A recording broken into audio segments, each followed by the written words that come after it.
আপনি আপনার আব্বার পাশে সূরা ইয়াসিন পড়তে বলেন, সবাইকে সূরা ইয়াসিন পড়তে বলেন। আর হাদিসের মধ্যে আসছে এই মুমূর্ষু লোক, মৃত্যু যন্ত্রণা লোক, মৃত্যুর পথের যাত্রী, তার কাছে সূরা ইয়াসিন পড়ো, তার মৃত্যুর যন্ত্রণা লাঘব হবে, কষ্ট দূর হবে, রাসূল বলছেন। আর কি করে? তারে কলমা তালকিন করো। মৃত্যুর সময় ওই মুমূর্ষু ব্যক্তির পাশে লা ইলাহা ইল্লাল্লাহ কলমা তালকিন করো, তাকে এই কথা বলো না, কলমা পড়েন।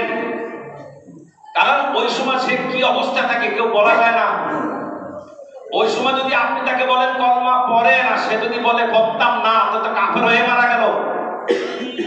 তো আপনি তাকে তার পাশে লা ইলাহা ইল্লাল্লাহ আপনি পড়তে থাকেন ধরে ধরে, সে শুনে যদি তার জবান থেকে বাইর হয় আলহামদুলিল্লাহ। আমি কথাটা বুঝাইতে পারছি কিনা? এটাকে কলমা তালকিন করে। আবু বকর রাদিয়াল্লাহু আনহুর নাম শুনছেন সবাই? বলেন। উনি নবীজির কাছে একসময় আসছেন, চেহারাটা একটু কেমন কেমন, মানুষের চেহারার ভিতরে অনেক সময় অনেক কিছু কথা বলেন আসে, বোঝা যায়। আমি আপনাদের সামনে আপনাদের ছেলে আমি, বা কারোর ভাই, কারোর ছেলে আমি, কারোর ভাই। আপনারা আমার চেহারা দেখা, আমার আলোচনা কথাবার্তা শুনে ভালো মন্দ কিছু বুঝতে পারবেন। যদি কোনো সময় কোনো কথাবার্তা বলতেছি, আমারে বলবেন যে মনে হয় হুজুর এখানে আজকে অসুস্থ আছে, অথবা কোনো টায়ার্ড, অথবা চিন্তিত কোনো সমস্যা আছে। কথার ভিতরে বোঝা যায় না কিছু, চেহারা কিছু বোঝা যায় না। আবু বকর রাদিয়াল্লাহু আনহুকে নবীজি দেখে বলতে, আবু বকর তুমি খুব চিন্তিত মনে হয়, কি হয়েছে তোমার? ইয়া রাসূলুল্লাহ, আমার চাচতো ভাই মারা গেছে। বলেন তো কে মারা গেছে? চাচতো ভাই আপনাদের আছে না নাই? মামতো ভাই, খালতো ভাই, ফুফাতো ভাই, এরা আপন ভাইয়ের মতো। কিন্তু শরীয়তে চাচিকে দেখা নিষেধ। চাচিকে বিবাহ করা যায়, চাচি আরেক জায়গা থেকে আসছে, চাচি আমার রক্তের না। মামিকে বিবাহ করা যায়, মামির সাথে দেখা করা যায় না, চাচির সাথে দেখা করা যায় না। খালার সাথে আর ফুফুর সাথে দেখা করা যায়, কারণ খালা আমার মায়ের বোন, আর ফুফু আমার আব্বার আপন বোন, ব্লাড ব্লাড ব্লাড। চাচি আর মামি বাইরের থেকে আসছে, এই জন্য চাচিকে, চাচা মরে গেলে, চাচা ছেড়ে দিলে চাচিকে মামিকে বিবাহ করা যায়, এই জন্য তার সাথে দেখা করা যাবে না। ওইটাও চাচতো ভাই, মামতো ভাই। আমার কথাটা বুঝাতে পারছি কিনা? আমি শরীয়তের কথা আপনাকে, আল্লাহর হুকুমের কথা আমি আপনাদেরকে শোনাই দিচ্ছি।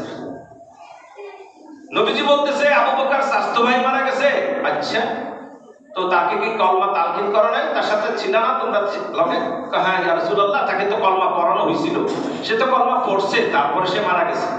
রাসূল এখন তাকে হাসি দিয়ে কি বলতেছে? আবু বকর, তার জন্য তো জান্নাত ওয়াজিব হয়ে গেছে। কি বলছে বলেন তো? সবাই বলতে হবে, জান্নাত ওয়াজিব হয়ে গেছে। আবু বকর এখন কি মন খারাপ না খুশি? এখন বলতেছে ইয়া রাসূলুল্লাহ, তার জন্য জান্নাত ওয়াজিব হয়ে গেছে, আমাদের জন্য কি হবে এখন আমরা যদি কলমা পড়ি? রাসূল বলে হ্যাঁ ঠিক আছে, যে মরার সময় কলমা লা ইলাহা ইল্লাল্লাহ পড়ে মরতে পারবে তার জন্য জান্নাত ওয়াজিব। এখন পড়লে তো ভালো, এখন পড়ার অভ্যাস করতে হবে সব সময়। আপনি দেখেন যে যেই কথাটা বেশি বলে, তার মৌতের সময় ওই কথাটা সে বলতে পারে, বলে, তার জন্য সহজ। এটা আমার নিজের চোখে আমি অনেক দেখছি, এই জন্য আপনাদেরকে বলবো, যে যে কাজ করে তার ওই কথা সে বলতে থাকে, সে এটাকে খুশি ঠেলায়। কয়েকদিন আগে আমার দোকানের সামনে একটা মানি ব্যাগ পাইছে। মানি ব্যাগ বুঝেন তো? মানি ব্যাগ আছে না সবাই? মানি ব্যাগ মানে কি বুঝেন? ভ্যানিটি ব্যাগ না, মানি ব্যাগ টাকার ব্যাগ। মহিলাদের হলো ভ্যানিটি ব্যাগ, এটার ভিতরে মহিলারা অনেক কিছু রাখে। আর পুরুষের শুধু একটা মানি ব্যাগ থাকে, ওইটার ভিতরে কাগজ টাগজ, জরুরি কাগজপত্র রাখে, যেগুলো প্রয়োজন, আর টাকা রাখে। তা আমার সামনে একজন বলতেছে হুজুর এটা এই মানি ব্যাগটা কার? বলছে দেখি এটার ভিতরে কি কি কাগজ আছে। কাগজের ভিতরে একটা দেখলাম লাইসেন্স। লাইসেন্সের ভিতরে লেখা আছে মাদক দ্রব্য নিয়ন্ত্রণ অধিদপ্তর। মাদক দ্রব্য নিয়ন্ত্রণ অধিদপ্তরে লেখা আছে, নাম হলো দীপু দাস।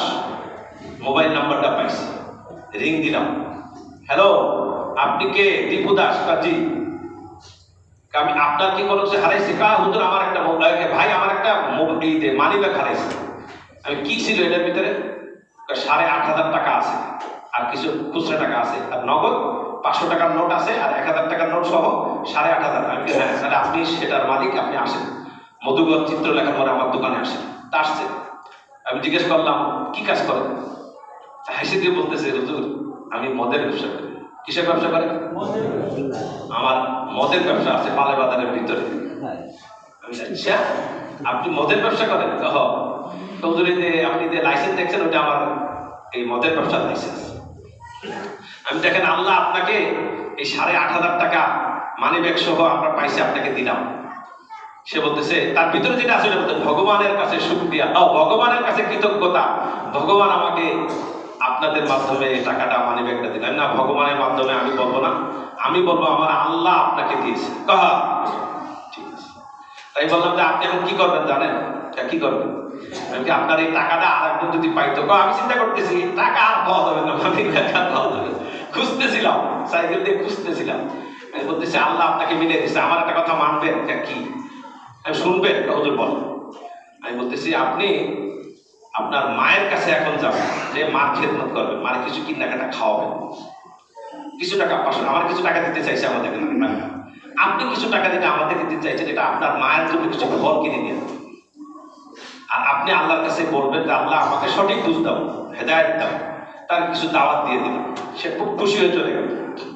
আমি কথা বলার উদ্দেশ্য হলো যে যার ভিতরে যেটা আছে সে বলে বলাইছে কি বলে ভগবানের আমাকে দিয়েছে, আর আমি কি বলতেছি দেখেন যার ভিতরে যেটা। রাসূল সাল্লাল্লাহু আলাইহি সাল্লাম শুয়ে আছেন, তলোয়ার পাশে রেখে রেস্ট নিতেছেন, আরাম করতেছেন। একজন কাফের টার্গেট করছে রাসূলকে কতল করবে, তার টার্গেট, সে সুযোগ পিছাইতেছে, খালি শব্দ বেশি দেখতেছে রাসূল ঘুমায় আছে, সবাই ঘুমায় রয়েছে তলোয়ার পাশে। সে আস্তে আস্তে তলোয়ারটা হাতে নিয়ে রাসূলকে বলতেছে, এই মুহাম্মদ, কতল করে নাই, নাউজুবিল্লাহ। ডাক দিয়ে তলোয়ার হাতে নিয়ে ডাক দিয়ে বলতেছে, এই মুহাম্মদ, তুমি বলো তোমাকে কে বাঁচাবে? কি বলতেছে? সবাই বলতে হবে কে বাঁচাবে? সবাই বলেন কে বাঁচাবে? নবীজি বলতেছে আল্লাহ আমাকে বাঁচাবে। আমার হাতে তলোয়ার, তুমি বলতেছে আল্লাহ বাঁচাবে? রাসূল বলছে হ্যাঁ, আমাকে আল্লাহ বাঁচাবে। এই কথা বলার সাথে সাথে তার হাত এরকম কাঁপাকাঁপি শুরু হয়ে গেছে, আর সে কাজ করতে পারতেছে না। আল্লাহর নাম বলার সাথে সাথে তার হাতের থেকে তলোয়ার পড়ে গেছে। রাসূল তলোয়ারটা ধরছে, ধরে বলে, এই কাফের, এইবার তুমি বলো তোমাকে কে বাঁচাবে? আমনে বাঁচাবে। বলেন কি বলছে? রাসূল বলতেছে না, আমি বাঁচাবো। বাঁচাবে না, বাঁচাবেন কে? মারবেন কে? রাসূল তাকে বললেন, দাও তোমাকে আমি মাফ করে দিলাম। সে বলতেছে কি? এটা কেমন কথা হলো? আপনি সুযোগ হাতছাড়া করতেছেন। আমি তো হইলে এখনই সাইজ করে দিতাম যে আমার মারতে এসে। তো রাসূল সাল্লাল্লাহু আলাইহি সাল্লামের কাছে সে মুসলমান হয়ে গেছে। মসজিদে এসে পেশাব করতেছে, সবাই তারা ধমকি দিতেছে, রাগারাগি করতেছে। আল্লাহর ঘর মসজিদে তুই কাফের হয়ে আমাদের সামনে এত সাহস করে কে দিল? নবীজি বলতেছে সবর করো, কিচ্ছু বলো না, পেশাব ভালো করে করতে দাও। পেশাব কমপ্লিট, তারা ডাকছে, বাবা এটা আল্লাহর ঘর, এখানে পেশাব করে না। তুমি যদি এরকম তোমাদের ইবাদত খানায় যদি কেউ পেশাব করে, এরকম কোনো কিছু করে, তুমি কি করবা? কষ্ট পাবা না? এরকম আদর যত্ন করে রাসূল তাকে বুঝিয়ে দিয়েছে। সে আশ্চর্য ব্যাপার, আমার সাথে একটা খারাপ ব্যবহার করলো না, এত সুন্দর ওনার আখলাক। উনি সবাইকে এই ঘটনা বলে বলে বলে বলে মুসলমান বানায় রাসূলের কাছে নিয়ে আসছে। সে বলছে আমাদেরকে মুসলমান বানাইছে। এটাই ছিল আখলাক। ওয়া ইন্নাকা লাআলা খুলুকিন আযীম। নবীজির চরিত্র উত্তম, এত উত্তম চরিত্র পৃথিবীতে আর কারোর চরিত্র সম্পর্কে আল্লাহ বলে নাই। নবীজির চরিত্র পৃথিবীতে এক নম্বর আল্লাহ বলতেছে। আজকে আমাদের ভিতরে কি এইরকম চরিত্র হওয়া আসা দরকার কিনা? এখন যদি আমি কারোর মসজিদ দখল করি,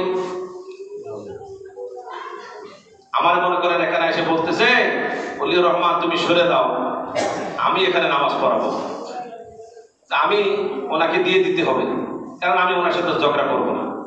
আপনারা যদি বলেন যে না এটা হবে না, উনি নামাজ পড়াইতেছে, আপনি কোথা থেকে আসছেন, আপনি এখানে মসজিদে নামাজ পড়াবেন, আমাদের অনুমতি দিচ্ছেন, উনি তো এতদিন ধরে আজকে 15-20 বছর ধরে নামাজ পড়াইতেছে, আর ওনার যত দোষ আছে ঠিক আছে, নামাজের পরে আলোচনা হবে, কিন্তু এখন আপনি নামাজ পড়াইতে বলবেন, আপনারা এটা বলবেন, অথবা বলবেন যে আসছে হ্যাঁ উনি নামাজ পড়ান, একটা না একটা হইবে তো, কথা বলেন। এখন মসজিদ দখল করা ঠিক না, চলতেছে, এখন মাদ্রাসা দখল চলতেছে, মাঠ দখল চলতেছে, একজনের দোকান দখল চলতেছে, একজনের প্রতিষ্ঠানের মাল সামানা লুট করে নিয়ে যাইতেছে, একজনের বাড়ি দখল করতেছে, একজনের ব্যবসা দখল করতেছে, একজনের বাড়ি আগুন জ্বালাই দিতেছে, প্রতিষ্ঠান আগুন জ্বালাই দিতেছে, একজন আরেকজনের খুন করতেছে, একজন আরেকজনের মারতেছে। চলতেছে কি চলতেছে না? এটা কি মুহাম্মদ সাল্লাল্লাহু আলাইহি সাল্লামের কোন উম্মত এই কাম করবে? কথা বলেন নাকি? যদি করে সে কি মানুষ? সে কি মুসলমান? বলেন, সে কি আলেম? আমি আজকে আপনাদের কাছে এই প্রশ্ন রাখতে চাই এই কারণে, আমরা সবাই ভাই ভাই, কারোর সাথে ঝগড়া নাই। আমার সাথে বলতে হবে আজকে, আমার সাথে আপনারা বলেন, আমরা সবাই ভাই ভাই, কারোর সাথে ঝগড়া নাই। কারোর সাথে আমি ঝগড়া করবো না, করবো না। যদি কেউ আমার বলে শালার ভূত, আপনি বলবেন আপনি আমার দুলাভাই, মারামারি হবে? কথা কয়। যদি কয় তুই ছাগলের বাচ্চা, তাহলে আপনি কবেন কুত্তার বাচ্চা। হে কয় তুই শুয়োরের বাচ্চা। তারপরে হাত কব কি বয়ের ওষুধ কি লিখে দে থাপ্পড়, পা কবে তুই বয়ের ওষুধ কি লিখে দে লাত্তি। কথা বলে কিলাকিলি আর মারামারি। কথা বলে ঠিক না? না ঠিক? আমরা মুসলমান, কারোর সাথে মারামারি করবো না, ঝগড়া করবো না। আপনাদেরকে একটা ঘটনা শোনাই। হিন্দু, খ্রিস্টান, পাদ্রী, আমার এই 50 বছর বয়সে আমার কাছে একজন পাদ্রী মুসলমান হয়েছে, খ্রিস্টানদের পাদ্রী। ওই পাদ্রীর নাম হলো ফিলিপস, চাঁদপুর মিশনে ছিল। 1 মাস আমাদের কাছে দাওয়াত দিছে, 1 মাস। কিতাব নিয়ে আসছে 2 বস্তা, 2টা বস্তা নিয়ে আসছে কিতাব হেদের ধর্মের। 1 মাস দাওয়াত দিছে, তার নাম ফিলিপস। আমি তারে 1 মাস ধৈর্য ধরতে পারি না। আমাদের ইমাম সাহেব বাস স্ট্যান্ড মাদ্রাসা